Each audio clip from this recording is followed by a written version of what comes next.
बहुत स्वागत आप सभी का एक बार फिर आपके प्रोग्राम कहानी कुर्सी की में। मैं हूं सौरभ आपके साथ। हमारे मेहमान हर्षवर्धन त्रिपाठी जी, विजय त्रिवेदी जी और समीर चौहानकर जी हमारे साथ हैं। राहुल गांधी फिर अभी थोड़ी देर पहले वोट चोरी का आरोप लगाकर हाइड्रोजन बम की बात कर गए। उन्होंने एक बार फिर कहा है कि हाइड्रोजन बम अभी तैयार हो रहा है। पहले एक एटम बम लाए थे, उसके बाद फिर दूसरा कुछ लेकर के आए, जो भी 2 दिन पहले प्रेस कॉन्फ्रेंस करी, और अब फिर वो कह रहे हैं कि हाइड्रोजन बम अभी तैयार हो रहा है और हाइड्रोजन बम जब फटेगा तो ये बीजेपी वालों को कहीं जाने की जगह नहीं मिलेगी। अब वो किस सिलसिले में ये नया खुलासा करने की बात कह रहे हैं ये तो वो नहीं बता रहे हैं, लेकिन इसको बहुत बढ़ा चढ़ा के पेश जरूर कर रहे हैं। चुनाव आयोग पहले इन्होंने जो आरोप लगाया उसके जवाब दे चुका है, लेकिन राहुल गांधी को लगता है कि इस मुद्दे में अभी बहुत दम बाकी है। सुनिए राहुल गांधी ने अभी क्या कहा। We are going to reveal, I've said already, a hydrogen bomb that is going to devastate completely the reality of the situation. Because it is, we have open and shut proof on what we have said. We are not, you have seen my first press conference, you've seen my second press conference. We have black and white proof, I'm not saying anything without proof, and we have 100% proof of a number of things that have happened that are going to come out. अब Rahul Gandhi open and shut case बार बार कहते हैं bullet proof है मेरे पास, 100% proof है, मैं ऐसे कोई बात नहीं करता हूं। वो सारी बातें उनकी जो हैं वो सामने आ चुकी हैं, जो उन्होंने आरोप लगाए उन सबके जवाब भी सामने आ चुके हैं। लेकिन राहुल गांधी पता नहीं क्यों इतना कन्विंस्ड हैं कि उनके इस मुद्दे में बहुत आग है। अभी देखिए वो फिर हाइड्रोजन बम की बात कर रहे हैं त्रिपाठी जी। देखिए, तो ये मतलब पोल्यूशन करेंगे या और कुछ करने वाले हैं। दीपावली का अवसर आ रहा है, उस पर पटाखे बंद कर दो, ये न्यायालय बार बार कह रहा है, और ये नेता प्रतिपक्ष रोज ही बम बम बम बम कर रहे हैं। कुल मिलाकर राहुल गांधी को नहीं सूझ रहा है कि राजनीति अगले 4 वर्ष को कैसे कर पाएंगे। 2025 ही अभी चल रहा है, बीता नहीं है, वो अकुलाहट दिख रही है। तो उनको हर कुछ दिन पर बोलना है कि भाई हमारा ये वाला बम तैयार हो रहा है, वो वाला बम तैयार हो रहा है। अच्छा, क्या ये संभव है कि अगर इतना शानदार प्रमाण उनके पास होता तो पहली वाली प्रेस वार्ता के बाद वो दूसरी और दूसरी के बाद फिर मेकिंग ऑफ हाइड्रोजन बम इस टाइप की फिल्म चला रहे होते? नहीं चला रहे होते। और बार बार वो एक बात करते हैं, युवा, स्टूडेंट, नौजवान, जेनजी। अब ठीक है, 2014 में जेनजी नहीं मानेंगे परिभाषा के हिसाब से, 97 2012 से, लेकिन जो भी उस वक्त एकदम कहें कि तुरंत वाला नया वाला यूथ है किशोर से, वही जेनजी माना जाएगा अगर उसको सही संदर्भ में समझे। 2014 में उसने सत्ता पलट दी, 2019 में पूरी तरह से सत्ता पलट दी, और 2024 में भी जब 2% मत युवाओं का कम हुआ भारतीय जनता पार्टी के लिए, तो भी राहुल गांधी की पार्टी को 1% मत मिला, और फिर भी 46% यूथ ने किसको वोट दिया? एनडीए को। और अभी जो दिल्ली यूनिवर्सिटी छात्र संघ चुनाव हुआ है उसने तो कमाली कर दिया। उसने तो पूरी तरह से अखिल भारतीय विद्यार्थी परिषद जिस तरह से 3 मेन बॉडी में यानी डीयू के चुनाव में और सारे कॉलेजेस में जिस तरह से जीती है, उसमें साफ दिख रहा है कि नौजवान राहुल गांधी के इस तमाशे, इस हरकतों से परेशान हो गया है। उनको कह रहा है भैया तुम अपनी हैसियत में रहो, फालतू का इधर ना आया करो। अब वो सीधा जवाब दे रहा है। आप मानते हैं कि डूसू का चुनाव जो है वो जेनजी का जवाब है राहुल गांधी को? नहीं, वो तो जेनजी ही है ना, और क्या है वो। 13 से 28 साल जब हम कहते हैं, और 18 साल के ऊपर अगर 12वीं पास करके पहुंचता है, 6 साल मान लें तो 18 में पहुंचता है, और अगर 3 साल से लेकर 6 साल तक विश्वविद्यालय में रहा तो 18 से 24, तो सीधे प्योर जेनजी है जो वो विश्वविद्यालय छात्र संघों में चुनाव। क्योंकि देख रहा हूं ये, क्योंकि जब ये बात हुई कि भाई ये जेनजी तो था, ये 19-20 साल के लड़के लड़कियां जिन्होंने वोट दिया डूसू के इलेक्शन में, 1.5 लाख लोग डूसू के इलेक्शन में वोट देते हैं बच्चे, और उसमें 4 में 3 पोस्ट बीजेपी को मिल गई। अब जब बात कही कि नहीं, 4 में 3 सिर्फ मत कही, नहीं तो पिक्चर 4 में 3 और जितने डीयू के कॉलेजेस हैं मैक्सिमम एबीवीपी जीत गई। ठीक, तो ये थोड़ा समझना जरूरी। मैं इस पर देख रहा हूं कांग्रेस के कई नेता बड़े परेशान हो गए हैं इस पर। कुछ जमानत जब्त मान्यता प्राप्त नेता भी हैं उसमें, तो वो उनको बड़ा परेशान हो रहे हैं, उनको समझ में नहीं आ रहा है उसका मसला। आप समझिए अब है क्या कि उस वक्त उत्साह में टिकट ले लिया, सोचा कि कुछ आ जाएगा मामला, हार गए, 50,000 के आसपास वोट मिल गया। फिर जब वहां से निकल कर आए तो दूसरी बार उनको लगा कि अब नहीं लेते हैं, राज्यसभा मिल जाएगी, फिर राज्यसभा भी नहीं मिली। अब उनके आसपास उसी तरह के दूसरे लोग तैयार हो गए हैं, तो जो लोकसभा और विधानसभाओं में जमानत जब्त नेता हैं वो पार्टी को चला रहे हैं नंबर 1 कांग्रेस को। दूसरा, जो कम्युनिस्ट आइडियोलॉजी के लोग हैं, जो जीत देख ही नहीं पाते थे बेचारे, जिनको लगता है कि हमारा एक कन्हैया जीत गया तो बहुत बढ़िया है, वो पार्टी को चला रहे हैं। अब ऐसे में उनके जीत, उनकी सफलता के पैमाने बहुत अलग हैं और इसीलिए कांग्रेस पार्टी इससे आगे नहीं जा पा रही। एक प्रॉब्लम वहां दूसरी हो गई, भी आपने राज्यसभा का भी जिक्र कर दिया, ठीक कर दिया, कि ये जैसे ये जमानत जब मान्यता प्राप्त नेता मैं जिनको कह रहा हूं, जो बहुत परेशान है, मसला राज्यसभा का है। अब राज्यसभा तो तपस्या करने से नहीं मिली थी किसी को, तपस्या करने से नहीं मिली तो गाली देने से कैसे मिल जाएगी? अब वो लेकिन ये दूसरा उनको लग रहा है कि इससे शायद कुछ हो जाएगी, गाली दो नहीं, सुना कि वो लोग शायरी करना सीख रहे हैं। शायरी करना बहुत बड़ी वो है, तपस्या से नहीं हो पाया, तपस्या से नहीं होता, शायरी करने से हो जाता है, राज्यसभा मिल जाती है, ऐसा होता है, आप चेक कीजिएगा। राज्यसभा तभी तो मिलेगी जब विधानसभा चुनाव जीतेंगे, लगातार विधानसभा चुनाव हारते रहेंगे, विधायकों की संख्या कम होगी तो राज्यसभा कहां से मिलेगी? कांग्रेस राज्यसभा में कितने संख्या में पहुंच गई है? 27 सीटें राज्यसभा में, कांग्रेस की 27-28 सीटें हैं। भारतीय जनता पार्टी के 100 से ज्यादा सीटें, वो 101 सीट भारतीय जनता पार्टी की राज्यसभा में है।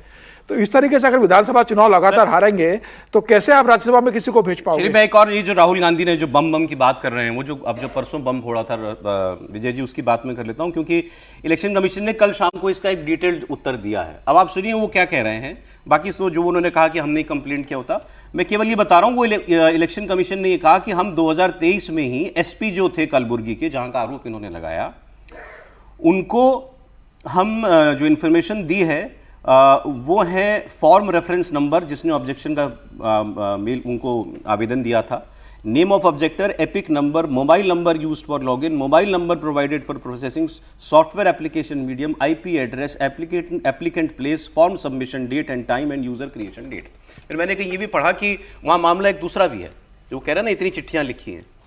एक आईओ था पहले, उसने इलेक्शन कमीशन से मांगी डिटेल, इलेक्शन कमीशन ने उसको दे दी, फिर उसने अपनी जांच में जो किया हो, फिर आईओ बदल गया, अब वो नया आईओ दोबारा से मांग रहा है कुछ सामान। वहां मामला ये है जो राहुल गांधी कह रहे हैं कि इलेक्शन कमीशन जो है उसका जवाब नहीं दे रहा, अब हाइड्रोजन बम आएगा।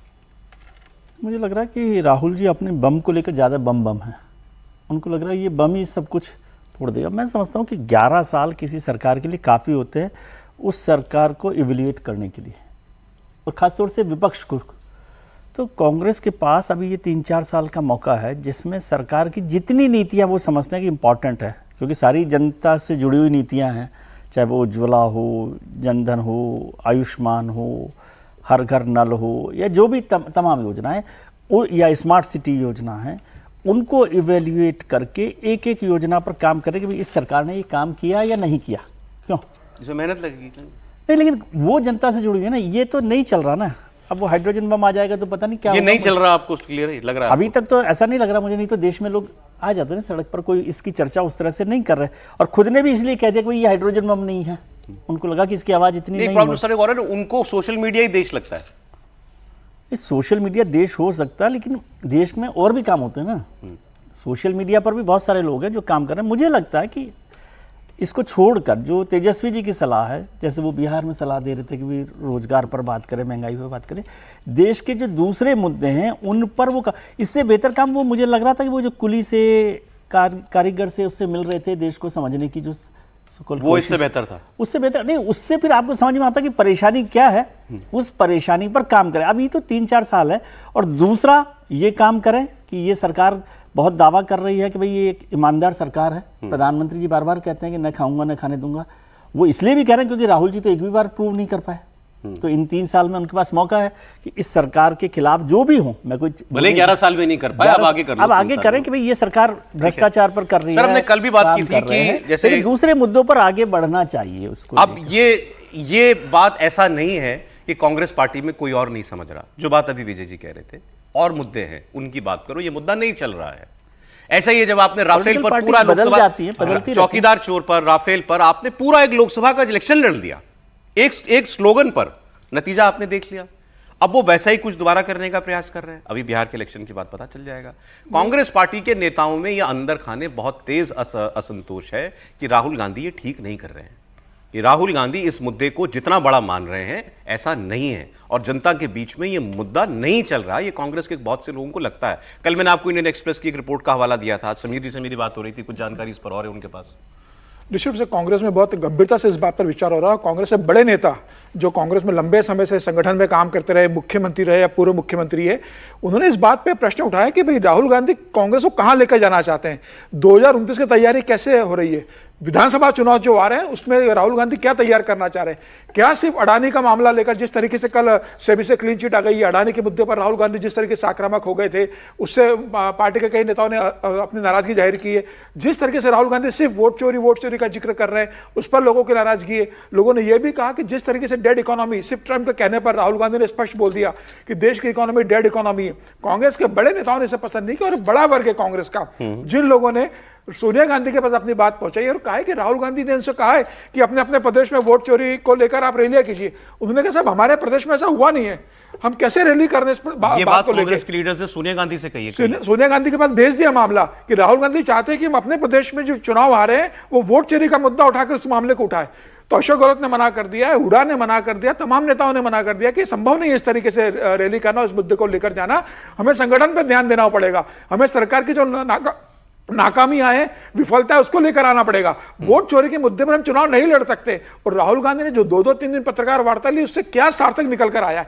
कांग्रेस के नेता समझने को तैयार नहीं है कि भाई राहुल गांधी ने जो 7 अगस्त को पत्रकार वार्ता की, उसका क्या असर निकल कर आया। राहुल गांधी के इर्द गिर्द लोग ही इस मुद्दे को बिल्कुल बढ़ाना चाहते हैं। राहुल कांग्रेस है, राहुल के जो जुड़े हुए लोग हैं, जैसे वेणुगोपाल या 2-4 जो राहुल के करीबी है, वही इस मामले में राहुल गांधी को हवा दे रहे हैं। वही राहुल गांधी से कह रहे हैं कि साहब आपने बहुत बेहतर कर रहे हो, जनता में इस बात का मैसेज जा रहा है। जबकि कांग्रेस के जो जमीनी जुड़े नेता है, बड़े नेता है, सब राहुल गांधी से इस बात को लेकर नाराज है। एक स्टेटमेंट अभी आया राहुल गांधी पर उत्तर प्रदेश के उप मुख्यमंत्री केशव प्रसाद मौर्य का, और वो कह रहे हैं कि राहुल गांधी जितने भी आरोप लगाते हैं उनकी खुद ब खुद हवा निकल जाती है। ये है असल वजह कांग्रेस की चुनावी हार की।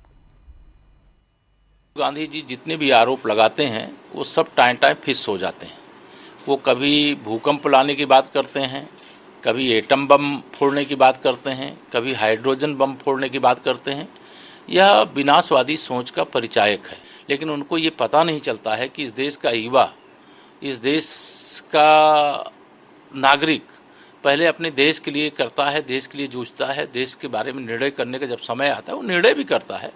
और यह कोई राजतंत्र वाली व्यवस्था नहीं है कि कौन नृप होए हमें कहानी, चेरी छोड़ना होए बरानी।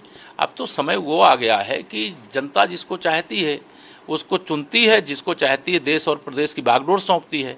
यह कांग्रेस लगातार चुनाव हार रही है, इसके कारण बौखला गई है। अब देखिए, मैं इसी बात से जो अभी ये कह रहे थे कि भाई ये तो जनता का फैसला है। अब जब आप कहते हो कि वोट चोरी हो गया तो आप ये मानते हो कि जनता ने तो हमको वोट दिया था, बन गए ये चोरी से।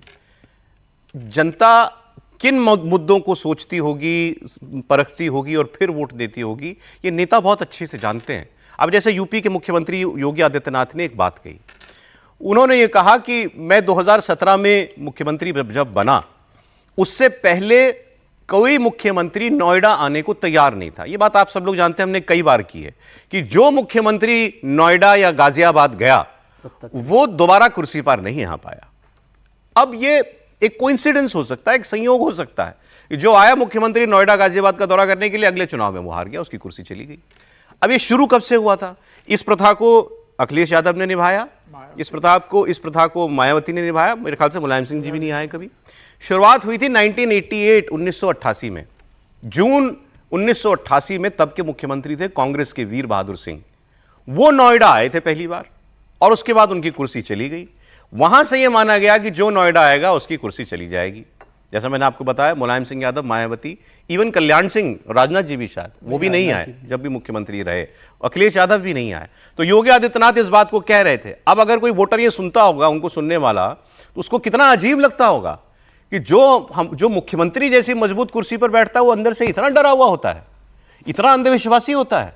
इसका मतलब उसको कुर्सी से कितना मोह होगा कि यही सब कुछ है, इसको पकड़ के रखो। इतनी छोटी सी बात भी कि मैं मुख्यमंत्री होते अपने प्रदेश में किसी हिस्से में चला जाऊंगा तो भाई कुर्सी चली जाएगी। तो ये भी तो लोग देखते होंगे ना। योगी आदित्यनाथ की बात सुनाते हैं आपको। गाजियाबाद की छवि अच्छी नहीं थी, एक गैंगस्टर के लिए जाना चाहता था।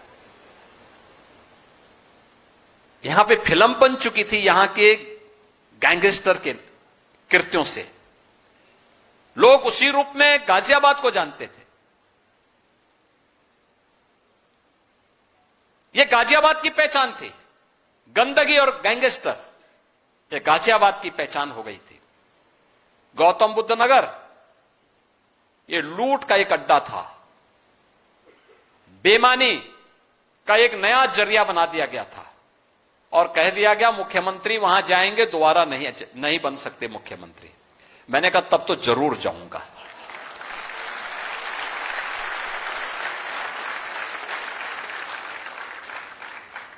और मुख्यमंत्री बनने के बाद मैं वहां जरूर गया। मैंने कहा भी देखो, जो कल जाना है वो आज चला जाए, लेकिन जाऊंगा जरूर कि आखिर इसको अभिशाप क्यों बनाया गया। तब मुझे पता लगा कि ये तो जो लोग लूट खसोट करने वाले थे उन्होंने ये फ्लोट कर दिया कि मुख्यमंत्री जाएगा दोबारा नहीं आएगा। आपने देखा होगा, हम लोग, मैं पहला व्यक्ति हूं जो 5 साल प्रदेश में लगातार मुख्यमंत्री बनने के बाद फिर से मुख्यमंत्री जनता जनार्दन के आशीर्वाद से चुन करके आ गया। अब ये वोट चोरी, ये ऐसे भी होती है वोट चोरी? हाँ? नहीं, देखिए निश्चित तौर पर, और जो कह रहे हैं योगी जी, उसका एक मैं उदाहरण बताता हूँ। कम से कम जो नोएडा में लोग हैं, सबसे बड़ा, अगर इस शहर में, नोएडा का शहर अगर माने, जो छोटा वाला हिस्सा अब तो बहुत बड़ा हो गया, तो उसमें जो फ्लाईओवर बना है, जो सेक्टर 18 से सेक्टर 60 जाता है, इसको बनवाया अखिलेश जी ने था। हाँ। वो क्यों? क्योंकि नोएडा आना नहीं था, काम धीमे हो रहा था, थोड़ा तेज कर लेते तो शायद हो जाता, लेकिन उसका नहीं हो पाया लोकार्पण। बन गया था सब, हम लोग नीचे से आते जाते थे, बड़ी मुश्किल होती थी, कम से कम 1 2 3 4 5 रेड लाइट, बहुत लंबा फ्लाईओवर है, 6.3 किलोमीटर का। और सोचिए कि उसका फ्लाईओवर लोकार्पण किसने कहा? एलिवेटेड रोड, फ्लाईओवर, उसका एलिवेटेड रोड का लोकार्पण किसने किया? श्रीमान योगी आदित्यनाथ जी। फिर वो कहेंगे कि मैंने बनवाया था। नहीं, कतई नहीं, ये बनवाया अखिलेश जी ने। नहीं, मैं कह रहा हूं कि अखिलेश कहेंगे कि हाँ, बनवाया मैंने था, मेरे काम का ये देखिए, इसमें कोई बट नहीं होना चाहिए, लेकिन उसी चक्कर में अगर वो चाहते तो थोड़ा काम उसको ढंग से करा, उसके बाद भी आने से डरते थे।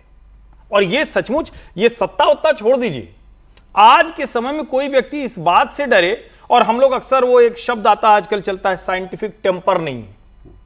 अरे भैया, आप इसके लिए भी नहीं आ सकते हैं। और मैं तो बार बार कहता हूं कि ये उदाहरण ये समझना चाहिए। और चूंकि वीर बहादुर सिंह जी से आपने कहा, तो वीर बहादुर जी के जो पुत्र हैं वो विधायक हैं भी, फतेह बहादुर जी, और मतलब भारतीय जनता पार्टी के मंत्री। बीजेपी में आ गए? भारतीय जनता पार्टी। पुत्र चोरी? अरे ऐसा तो बहुत आ गए। अच्छा नाम है पुत्र चोरी। वो भी गोरखपुर के थे, मुख्यमंत्री थे, तो काम उन्होंने किया। सरकार में बीजेपी के लोग भी मंत्री हैं। और चूंकि उनका जिक्र किया, तो कई लोग ये भी कहते हैं कि अमर सिंह जी उनके समय में बड़े धनधान्य पूर्ण हो गए थे। हाँ, नहीं, मैं तो फिर वही बात कह रहा हूं आपसे, जो मैंने कहा कि ये जो आदमी नहीं आ रहा है मुख्यमंत्री बनने के बाद किसी एक हिस्से में, वो मतलब अब कितना कुर्सी का मोह है, यही पता लगता है इससे। ये भी है। और इसमें क्या होता है, बहुत बार जो इन नेताओं के साथ जो सलाहकार होते हैं, बड़े लोग होते हैं, जो कहते हैं नहीं सब ऐसा नहीं करना, वो कुछ ना कुछ एक बना कर रखते हैं। और मंत्री, मुख्यमंत्री उसमें मतलब अभी जैसे जिक्र हो गया, मैं कह रहा था, वो बड़ा अच्छा एलिवेटेड रोड है, 5.5 किलोमीटर का, और वो खुद बनवा कर भी आप उसको क्रेडिट नहीं ले सकते।